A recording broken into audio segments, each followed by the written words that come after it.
Single dad said, I have a date. On New Year's Eve, his lonely billionaire boss went jealous. Marcus Chen hadn't celebrated New Year's Eve in 3 years. Not since the accident that took his wife Sarah and left him raising their 6-year-old daughter Emma alone. While other people planned parties and champagne toasts, Marcus measured his life in school pickup times, bedtime stories, and the quiet moments when grief still caught him off guard. He'd learned to find joy in the small things, Emma's laughter, her terrible jokes, the way she still reached for his hand crossing the street. But tonight, for the first time since losing Sarah, Marcus had said yes to something just for himself. He had a date. The problem was, his boss had overheard. Victoria Ashford stood at her office window on the 47th floor, watching the city prepare for celebration below. From up here, the people looked like confetti, scattered and temporary. She'd built an empire. Ashford Technologies was worth $3.2 billion, but success had cost her everything soft in life. Friends had become networking opportunities. Relationships had become negotiations. At 42, Victoria had everything except someone to celebrate with. Ms. Ashford, I'm heading out unless you need anything else. Marcus appeared in her doorway, coat already on, unusually eager to leave. Victoria turned from the window, something sharp twisting in her chest. Marcus never left early. For 3 years, he'd been her executive assistant, staying late without complaint, managing impossible schedules with quiet competence. He anticipated her needs before she voiced them. He was the only person in her life who seemed genuinely kind without wanting something in return. Hot date? She asked, aiming for casual but landing somewhere between curious and accusatory. Marcus's face did something she'd never seen before, it softened with a shy smile. Actually, yes. Emma's with her grandparents tonight, and I thought, well, it's been a while. Victoria felt something unfamiliar bloom in her chest, hot, uncomfortable, possessive. Jealousy. The realization horrified her. She had no claim on Marcus beyond his contracted hours.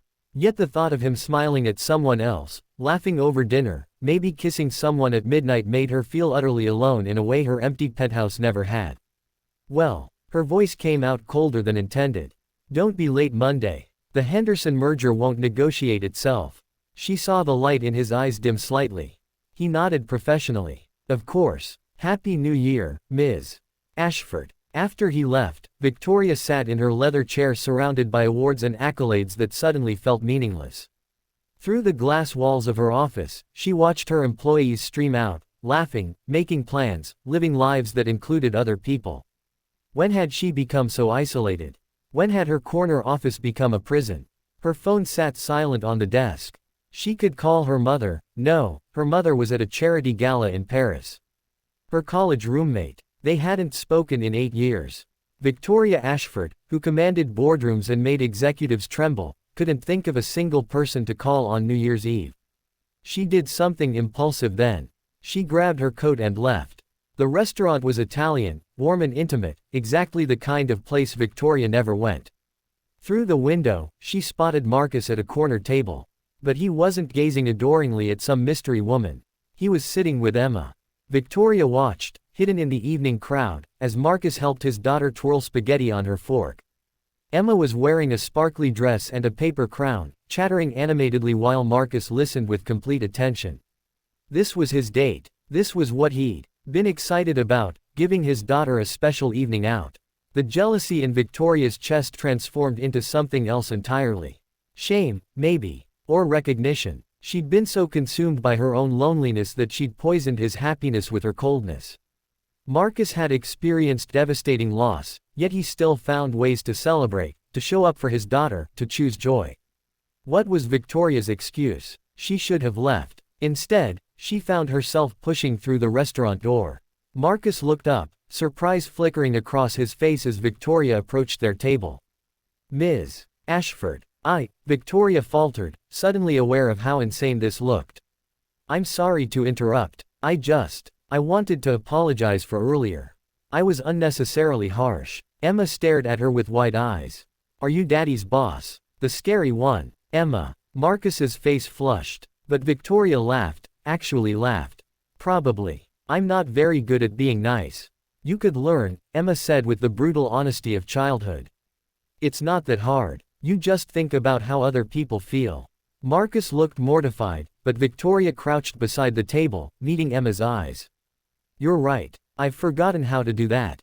I've been alone so long, I forgot what it feels like to be left out, so I accidentally made your dad feel bad about being happy. Emma considered this seriously. You should say sorry. I am sorry, Victoria said, looking at Marcus now. Truly. You deserve every happiness, Marcus. You're remarkable, the way you show up every day, the way you never complain, the way you clearly love your daughter. I took my own loneliness out on you, and that was wrong. Something shifted in Marcus's expression, understanding, perhaps. You don't have anywhere to be tonight, do you? Victoria shook her head, not trusting her voice. Emma tugged her father's sleeve, whispering loudly, Daddy, we can't leave her alone on New Year's.